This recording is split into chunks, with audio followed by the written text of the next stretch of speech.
The alien ship appeared near Earth's moon on a Tuesday morning. It was unlike anything humans had ever seen. The vessel looked like a giant crystal flower, glowing with soft blue light. No weapons could be seen on its surface. The ship moved. Slowly, almost carefully, as if afraid to startle the humans. Captain Jake Morrison stood on the bridge of the orbital station Terra 1, watching the alien craft through the main window. His coffee had gone cold in his hands an hour ago, but he hadn't noticed.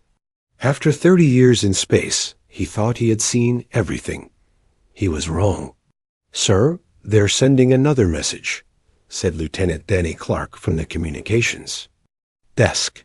The young officer's voice shook slightly. Everyone on the station was nervous. First contact with aliens was not something they had trained for recently. "Put it through the translator again," Jake said. The computer had been working for hours to understand the alien language. So far, they had managed basic words like help, danger, and please. Admiral Lisa Brooks walked onto the bridge, her boots clicking against the metal floor. She was a tall woman with gray hair and sharp eyes that missed nothing. Behind her came Dr. Amy Carter, the station's chief scientist. Amy looked excited, despite the serious situation. "Any progress?" Lisa asked. "They keep repeating the same message," Danny reported. "The computer says they want to meet with our leaders. They claim they need our help with something they call the Great Darkness." Amy stepped forward, holding her tablet. "Admiral, I've been studying their ship's energy patterns. Their technology is far ahead of ours, but there's something strange about it. The ship seems designed for peace, not war. No armor, no obvious weapon systems." Jake looked at the alien ship again. "If they're so advanced, why do they need our help?" Before anyone could answer, the alien ship sent a new signal. This time, the message was clearer. The computer had learned more of their language. "We are the Alteron Republic," a translated voice said through the speakers. "We speak for the Galactic Coalition of Peaceful Worlds. We come seeking the warriors of the Deathworld Earth. Our civilizations face extinction. We require your assistance." Against the Vex swarm, Lisa raised an eyebrow. "Warriors? Deathworld?" Amy was already typing on her tablet. "Admiral, I think I understand. To them, Earth might seem like a dangerous place. High gravity, violent weather, deadly animals. Most planets with intelligent life are probably much calmer than ours."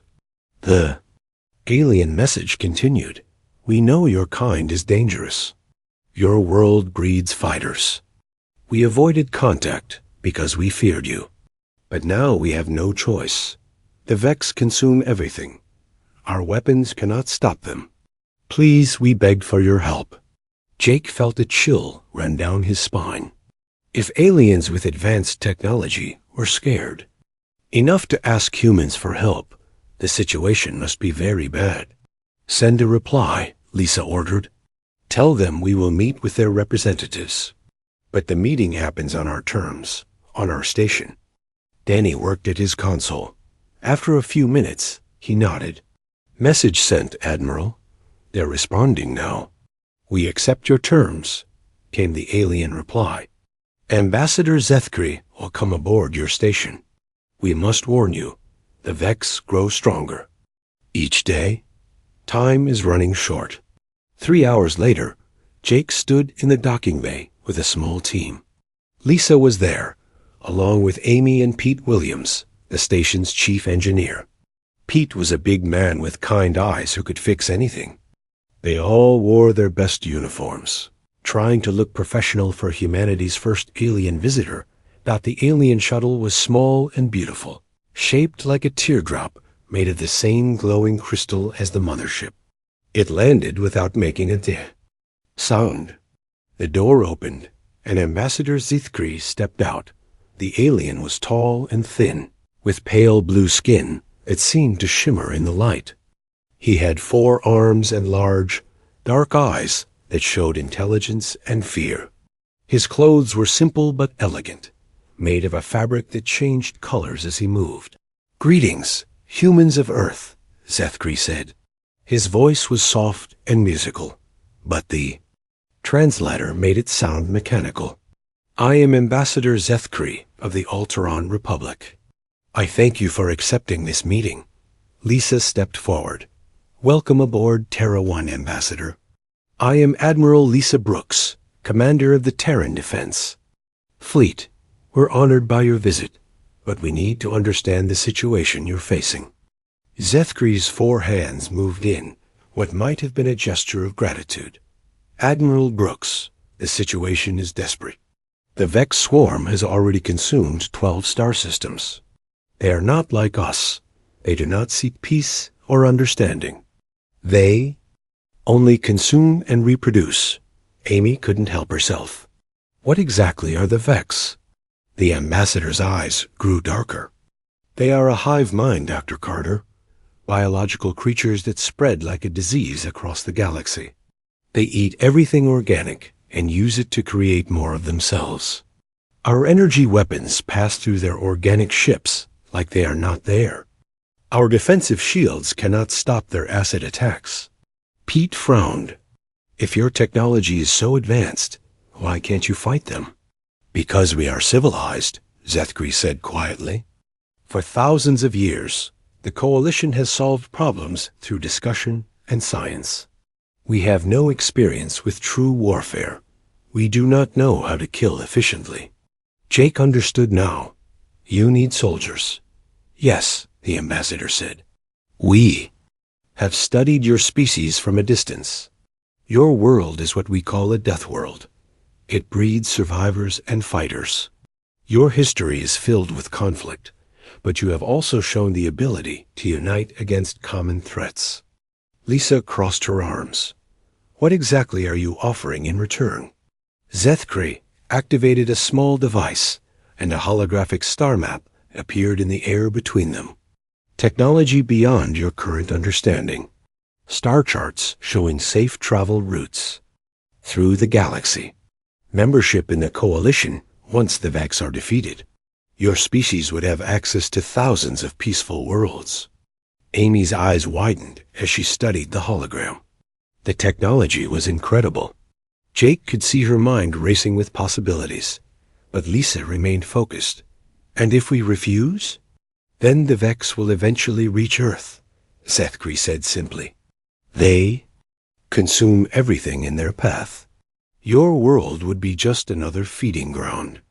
The docking bay fell silent, except for the hum of the station's life support systems. Jake looked at his friends and colleagues. They were all thinking the same thing. Humanity had always been good at one thing above all others: fighting for survival. "How long do we have to decide?" Lisa asked. "The Vex fleet approaches the Alteron homeworld," Zethkri replied. 6 standard days, perhaps 7. After that, my people will be gone, and the swarm will be much stronger." Lisa nodded slowly. "We'll need to contact Earth's government. But Ambassador, I think you'll find that humans don't back down from a fight, especially when innocent lives are at stake." For the first time since arriving, Zethkri's expression showed something that might have been hope. The human fleet arrived at the Kepler 442 system 3 days later. Jake Morrison stood on the bridge of the UE Citon, watching the battle through the main screen. What he saw made his stomach turn. The Alteron homeworld was under attack. Massive, organic ships that looked like giant insects swarmed around the planet. They moved without any pattern, crashing into everything they found. The beautiful crystal ships of the Coalition floated helplessly nearby, their energy weapons flashing, uselessly against the Vex bioships. "My God," whispered Pete Williams from the engineering station. "Look at the size of those things." The Vex ships were huge, some as large as small cities. Their hulls pulsed like living tissue, covered in what looked like tumors and spines. Acid dripped from their surfaces, eating through anything it touched. Smaller Vex creatures flew around them like angry wasps. Admiral Lisa Brooks opened a channel to the fleet. All ships, this is Admiral Brooks. You can see what we're facing. These things don't fight like us. They don't use tactics or strategy. They just attack everything in sight. On the screen, they watched a coalition ship try to retreat. A Vex bioship slammed into it, and both vessels disappeared in a cloud of acid and debris. The other coalition ships moved further away, too scared to help. Commander Rick Davis stood beside Jake, studying the enemy through binoculars.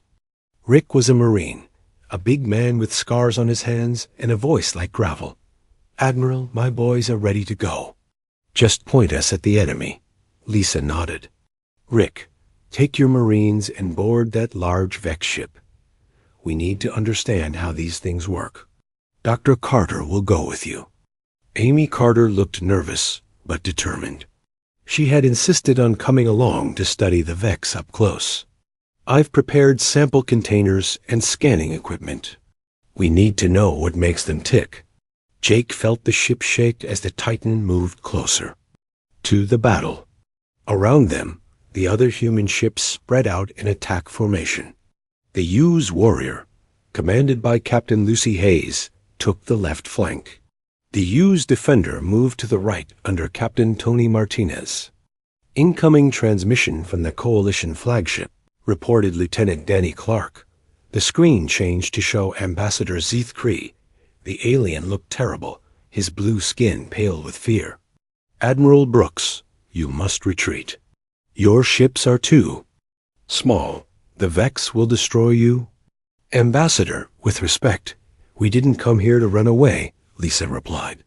"We came here to fight, but your weapons are primitive.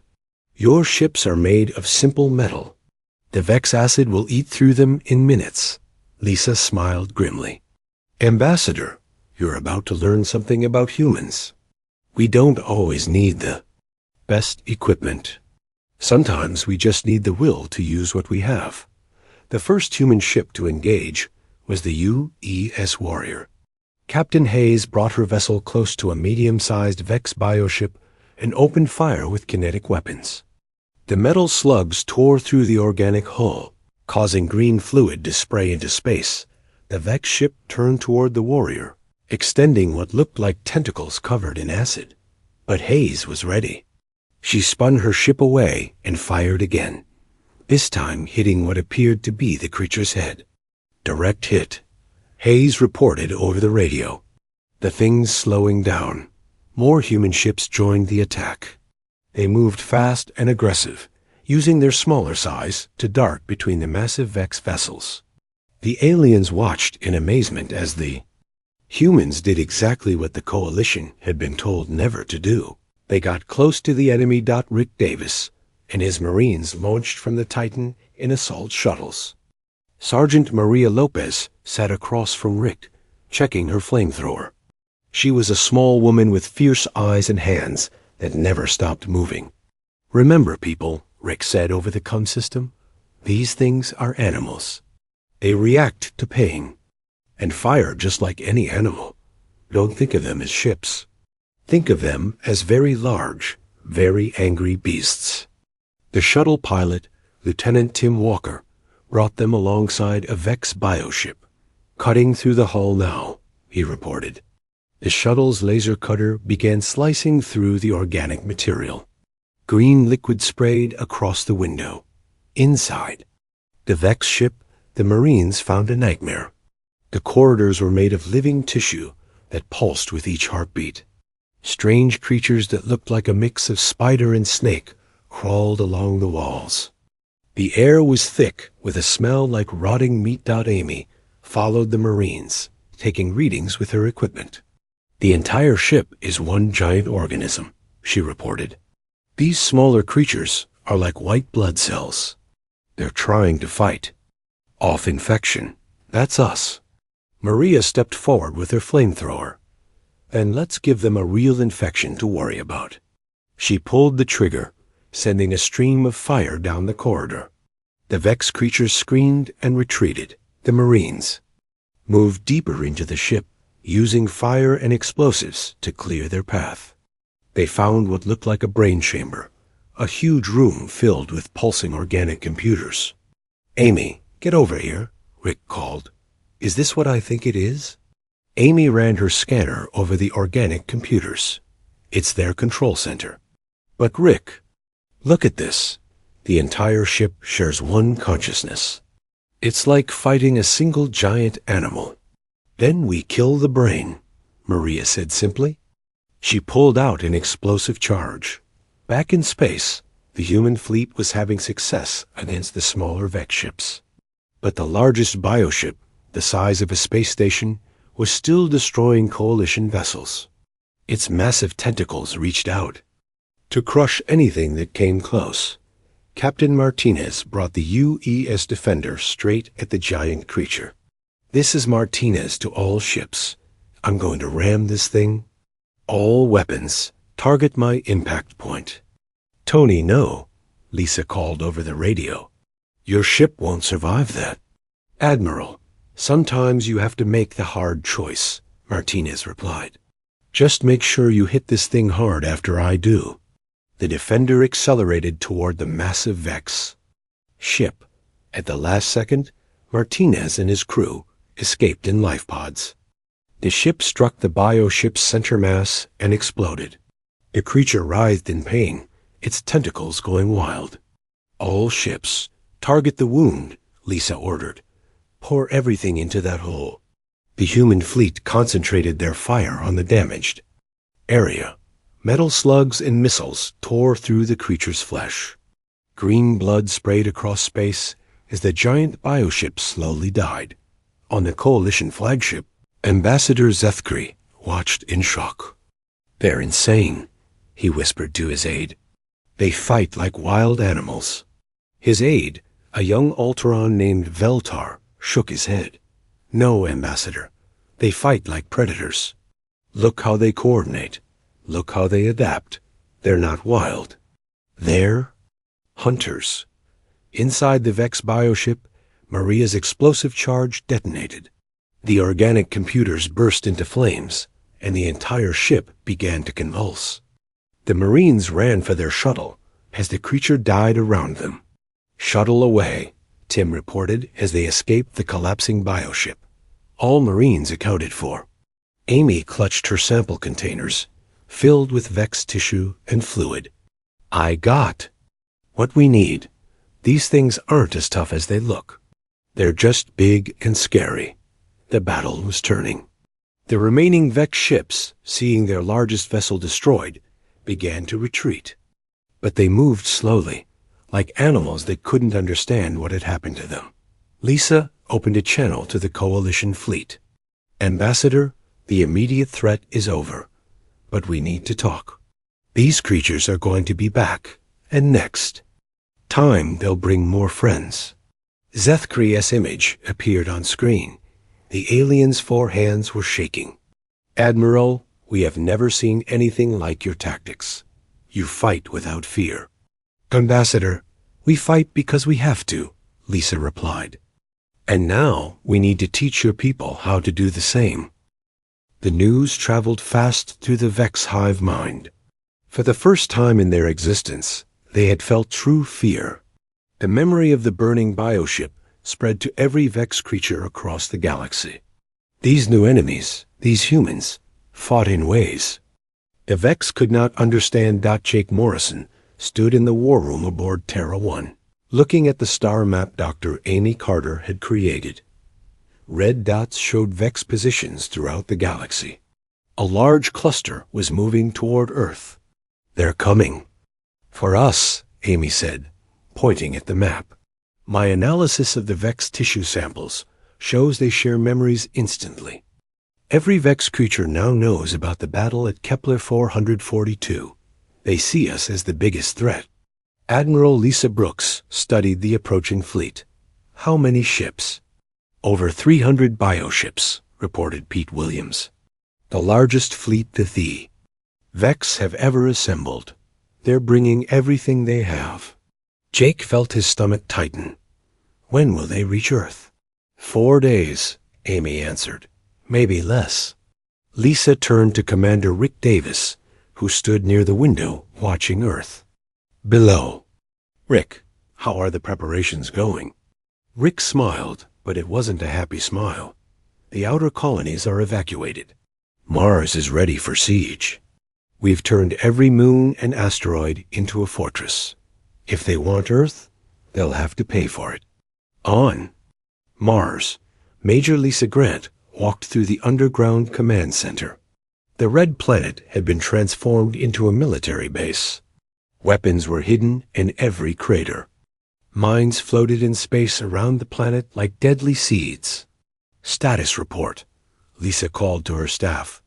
Sergeant Bobby Kim looked up from his console. All defensive positions are ready, Major. The civilians from the outer colonies are safe in the deep shelters. We've got food and air for 6 months. Captain Helen Ross entered the command center, dust covering her uniform. The volunteer units are in position. We've got farmers, miners, and shop owners who want to fight. Tony Rodriguez is leading a group of former Marines. They're setting up ambush points in the old mining tunnels. Lisa nodded. Tony Rodriguez was a legend among the colonists. He had fought in 3 Earth wars before retiring to Mars. When the call for volunteers went out, he was the first to sign up in space near Jupiter. Colonel Steve Murphy prepared his Special Forces team for the most dangerous mission of their lives. They were going to infiltrate the Vex command ship, a massive bioconstruct the size of a small moon. Remember, once we're inside, we're on our own, Steve told his team. The biovirus Dr. Carter designed will shut down their hive mind. But we have to get it to their central brain. Lieutenant Karen White checked her equipment one more time. She was the team's tech specialist, small and quick with hands that could build or destroy anything electronic. The virus is ready, Colonel, but we'll only get one chance. If they detect us before we reach the brain, the whole hive will know. We're there. Staff Sergeant Paul Johnson hefted his plasma cutter. He was the team's heavy weapons expert, a man who solved problems with controlled explosions. Don't worry about detection. Once we start cutting, they'll know we're there anyway. The Vex fleet emerged from hyperspace at the edge of the solar system like a plague of locusts. The bioships moved in no pattern, simply rushing toward Earth. But this time, something was different. The humans were ready. Captain Jake Morrison commanded the defense fleet from the UES Titan. Around him, hundreds of human ships waited in carefully planned positions. The aliens had taught them about space warfare, but the humans had taught themselves about ambush tactics. First wave incoming, reported Danny Clark. 50 bioships heading straight for us. Let them come, Jake said calmly. Remember, we don't fight fair. We fight to win. The Vex ships hit the first minefield at full speed. Explosions lit up space as the organic hulls were torn apart by human weapons. But more ships kept coming, pushing through the debris of their fallen comrades. Jake waited until the Vex were close enough to smell. All ships, attack pattern Delta. Hit them from 3 sides. The human fleet struck like wolves hunting a herd. Fast attack ships darted in to cripple the larger bioships, while heavy cruisers pounded them with kinetic weapons. The Vex tried to respond, but their simple animal instincts couldn't handle the complex human tactics. On Mars, the first Vex landing ships broke through the atmosphere like falling meteors. They crashed into the red sand, splitting open to release. Thousands of Vex creatures that looked like giant insects with acid for blood. Tony Rodriguez and his volunteers waited in the old mining tunnels. They had simple weapons, hunting rifles, mining explosives, and pure human stubbornness. Wait for it, Tony whispered into his radio. Above them, Vex creatures poured across the Martian surface. Wait for it. The Vex found the tunnel entrance and began pouring inside. Tony smiled and pressed the detonator. The tunnel collapsed, trapping hundreds of Vex creatures underground with angry humans who knew every inch of the mining complex. Major Lisa Grant watched the battle from her command center. All units, begin fallback pattern 3. Lead them into the kill zones. The human defenders retreated in organized groups, leaving behind booby traps and ambush points. The Vex followed, thinking they were winning. They were wrong. In space, Colonel Steve Murphy's team approached the massive Vex command ship. The bioconstruct pulsed with sickly light, covered in what looked like giant eyes and breathing holes. There, Karen pointed to a smaller opening near what might have been the ship's neck. That looks like an access port. The team's shuttle, covered in stolen Vex biomatter to mask their scent, slipped inside the opening. They found themselves in a tunnel that felt like the inside of a giant throat. "This is disgusting," Paul muttered, stepping carefully to avoid the pools of acid that dripped from the ceiling.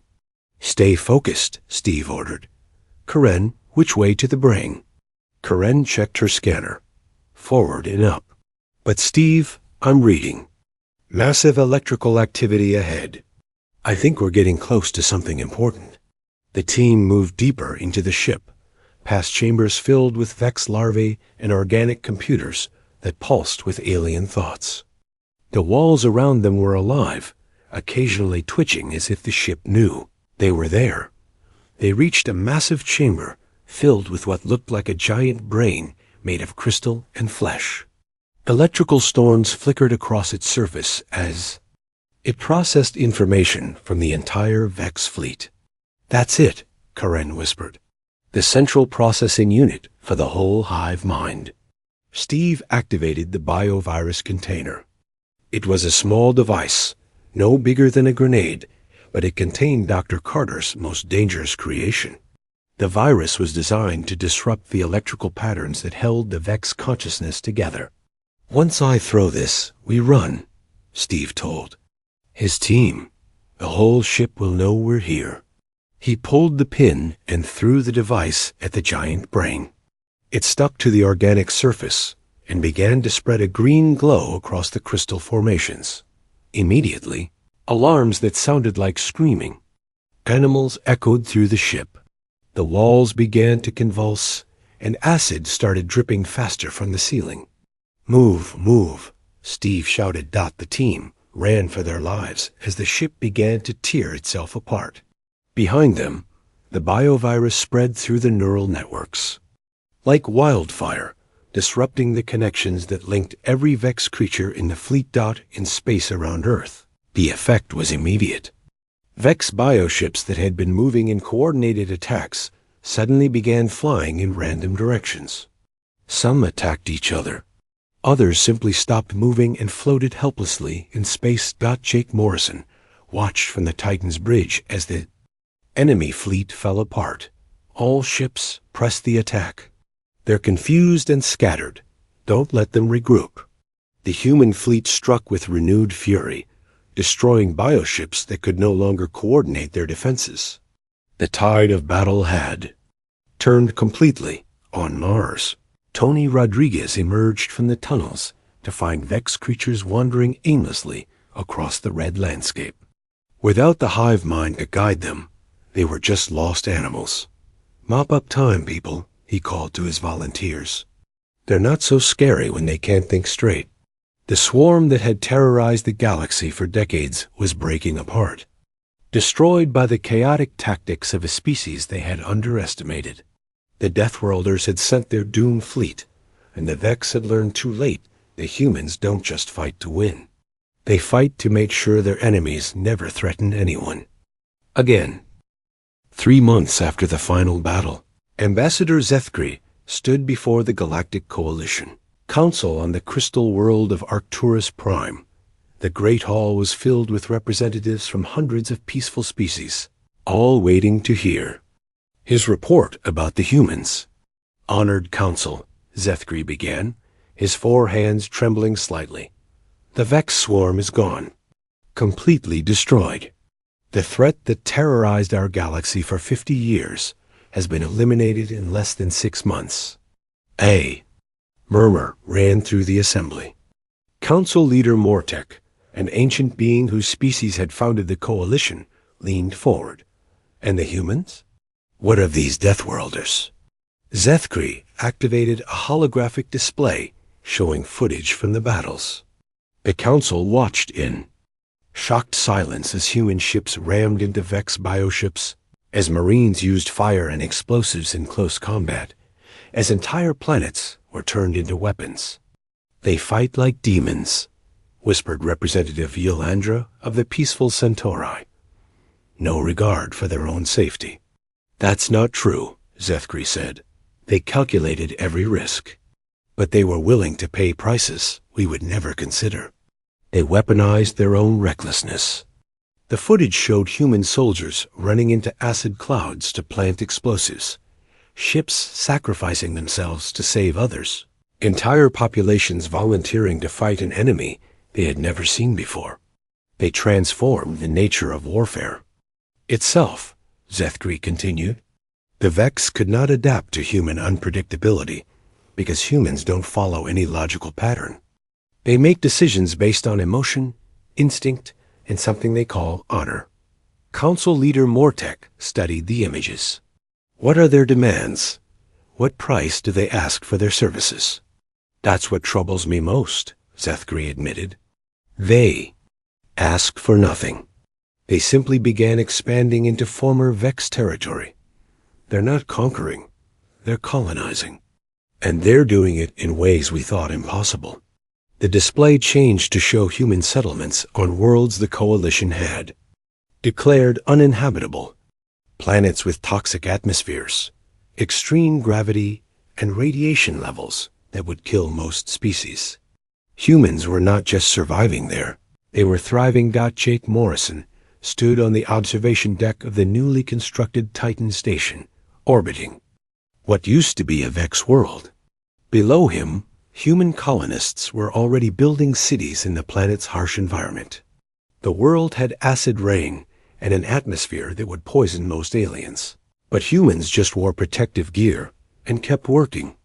Admiral Lisa Brooks joined him at the window. She had been promoted to head of the new Terran Colonial Authority, overseeing humanity's rapid expansion into space. Any word from the Coalition? Jake asked. Mixed reactions, Lisa replied. Some species want to learn from us. Others are terrified. The warrior caste of the Drakmori Empire has asked to send observers to our military academies. But the Peaceful Union is demanding we be quarantined to our own sector. Jake nodded. It was what they had expected. What about Ambassador Zethkri? He's trying to hold the Coalition together. But our success has broken something fundamental in their society. For thousands of years, they believed that advanced civilizations naturally became peaceful. We proved that wrong. Dr. Amy Carter entered the observation lounge, carrying a tablet filled with research data. Her work studying Vex biology had led to breakthroughs in human genetic enhancement and medicine. The latest reports from the former Vex systems, Amy announced. We found survivors on 17 worlds, species that were partially consumed, but managed to hide until we arrived. That's good news, Jake said. Yes and no, Amy replied. They're grateful we saved them, but they're also afraid of us. Some of them are asking to be relocated away from human colonies. Lisa sighed. We saved the galaxy, and half of it wants us to leave. The three humans stood quietly, watching their people build a new world below. In the distance, other ships arrived, carrying more colonists, supplies, and equipment. Humanity was spreading across the stars, faster than anyone had predicted. On Earth, President Helen Rodriguez met with her military advisors in the war room. The planet had become the unofficial military headquarters for a large section of the galaxy, something no one had planned. Status report on the new recruits, Helen requested. General Robert Kane, the new head of interspecies military training, stood up. We have applications from 47 different species who want to learn human combat tactics. The Drakmori. are sending their best warriors. Even some Ultrans are asking for basic military training. And the opposition? Growing stronger, Kane admitted. The Peaceful Alliance, led by the Serenity Council, is calling for strict limits on human expansion. They want us confined to former Vex territory only. Helen looked at the star charts covering the wall. Red zones marked human colonies, blue zones showed coalition space, and yellow zones marked areas where tensions were growing. What's our position? If they try to force restrictions on us? Kane smiled grimly. Ma'am, we just destroyed the most dangerous threat the galaxy has ever known. Our fleets are battle-tested, and our people are confident. If they want to try limiting us, they're welcome to attempt it. In the former Vex core systems, Captain Tony Martinez walked through the ruins of what had been the swarm's main breeding world. His ship, the new UES Defender, was part of the cleanup fleet, removing the last traces of Vex biotechnology. The work was dangerous. Dead Vex structures still contained acid and toxins that could kill most species instantly. But humans, wearing protective suits, methodically dismantled everything they found. Sir, called Sergeant Maria Lopez, now leading her own unit of former Marines turned colonists. We found something you need to see. Tony followed her to a massive crater where his team had uncovered what looked like a Vex memory bank. The organic structure was still partially alive. Pulsing with weak electrical activity, Dr. Carter's voice came through the radio from the orbiting research ship. Tony, those memory banks contain the complete history of the Vex swarm. We could learn how they originally formed, where they came from. Is it safe to extract? Tony asked. Define safe, Amy replied. It won't explode, but the information inside might change how we understand our place in the galaxy. Tony made the decision. Extract it. The galaxy asked for our help. They should know the whole truth about what they were facing. 6 months later, the truth was revealed. The Vex had not always been a mindless swarm. They had once been a peaceful species, much like the coalition races. But they had faced their own crisis centuries ago, an invasion by an even worse enemy from outside the galaxy. In desperation, they had modified themselves to become the perfect biological weapons. They had succeeded in destroying their enemies. But the modifications had corrupted their minds. They became the very monsters they had created themselves to fight. The revelation shook the coalition to its core. The Vex had been just like them, peaceful and advanced, until desperate circumstances forced them to embrace warfare. Now the galaxy was watching humanity spread across the stars, and some wondered if humans would follow the same path. Ambassador Zithkri stood once again before the Coalition Council, but this time the assembly was smaller. Several species had withdrawn from the coalition entirely, unwilling to share the galaxy with humans. The humans have established their Terran colonial authority, he reported. They control roughly 30% of what was once Vex territory. Their population is growing rapidly, and their military strength increases every day. Are they a threat to us? Asked Council Leader Mortek. Zethkri considered the question carefully. They are a threat to anyone who threatens them. But they have shown no interest in conquering coalition worlds. They seem content to expand into empty space and hostile environments we cannot use. For now, said Representative Yelandra. But what happens when they run out of empty space? The question hung in the air, unanswered. The galaxy had asked for help from the Deathworlders, and the Deathworlders had responded with overwhelming force. The Vex swarm was gone, but in its place was something potentially more dangerous. A young, aggressive species with the technology and confidence to reshape the galaxy according to their own vision. Jake Morrison, now promoted to Admiral and Commander of the Terran Deep Space Fleet, received daily reports from across human space. New colonies, new discoveries, new challenges. Humanity was adapting to its role as a galactic power with the same determination they had shown fighting the Vex. But late at night, looking out at the stars, he wondered if they had saved the galaxy or simply become its next great challenge. The aliens had wanted help, and humans had sent their doomed fleet. The Vex were gone, but the consequences of that help would echo through the galaxy for generations to come. The Deathworlders had answered the call for aid, and the galaxy would never be the same.